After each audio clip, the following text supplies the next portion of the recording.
Hey guys, it's Mark from MJST. Listen, hey, I get it. Sometimes you feel, as the leader, a little bit alone, right?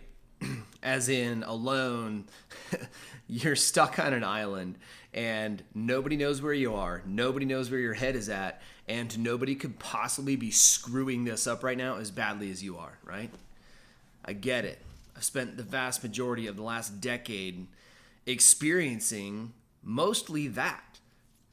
I've had a lot of success in the last 10 years, and I've had a lot of perceived, at least at the time, failures. Failures that I was embarrassed to talk about. I made financial decisions that I was ashamed to talk about because my model of the world didn't operate like that. Like, this is something you weren't supposed to do. Made relationship mistakes. I made personal failures. I let myself down more often than I would like to admit. I felt so many times like I was on that island far away from anybody else, and nobody knew where I was. Nobody knew how badly I was screwing it up. Nobody knew how alone I felt. And so I'm making this video right now because I want you to know, specifically you, who thinks that you're on that island screwing it all up, to know that you're not alone. Every time that I found myself in that place where I thought that I was screwing it up so badly, inevitably I would meet another entrepreneur, another business owner, another CEO, another leader of some kind who had made a mistake maybe 2 times as bad as the one that I had made, or 3 times as bad, or 10 times as bad.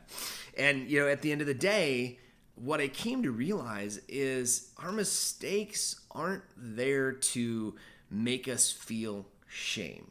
Our mistakes aren't there to even make us feel anger. Our mistakes really aren't even there to make us afraid of what could happen. They're there to highlight the talent and the opportunity that exists within inside you, the God-given facilitator that you are to be able to overcome the challenges that, yes, sometimes you seemingly create for yourself, but who knows? Maybe we're somehow divinely creating these scenarios to give ourselves the challenges to be able to overcome even more challenging circumstances down the road, or to be able to see what it is that we don't want to be experiencing so that we can build the kingdom within which we can operate, want to operate, that we desire to operate within, free of shame, free of guilt, free of fear. I believe this is why we create mistakes.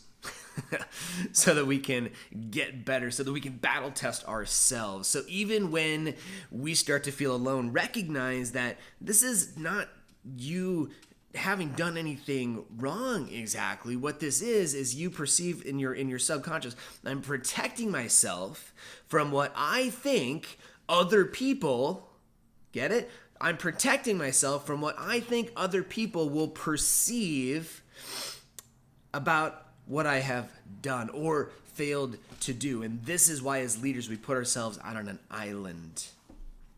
My question to you, my friend, is do you want to continue living on the island, or do you want to go somewhere a lot more magical? Do you want to continue segregating yourself as a leader, separate from everybody, blocking the energy of your team, blocking the energy of those that care about you, blocking wisdom that can come from other people? Or would you like something better, a community perhaps, a place to belong, a place to know that you're not the only one that's screwing up? As a leader, your job is not to segregate yourself. Your job is to receive. Get it? Your job is to receive, is to allow the people around you to help you out, to raise your hands high and say, hey, I feel a little lonely out here. I need some advice. What do you guys have for me? Everything else is just surviving, my friends. It's your time to thrive today. Let's go get it.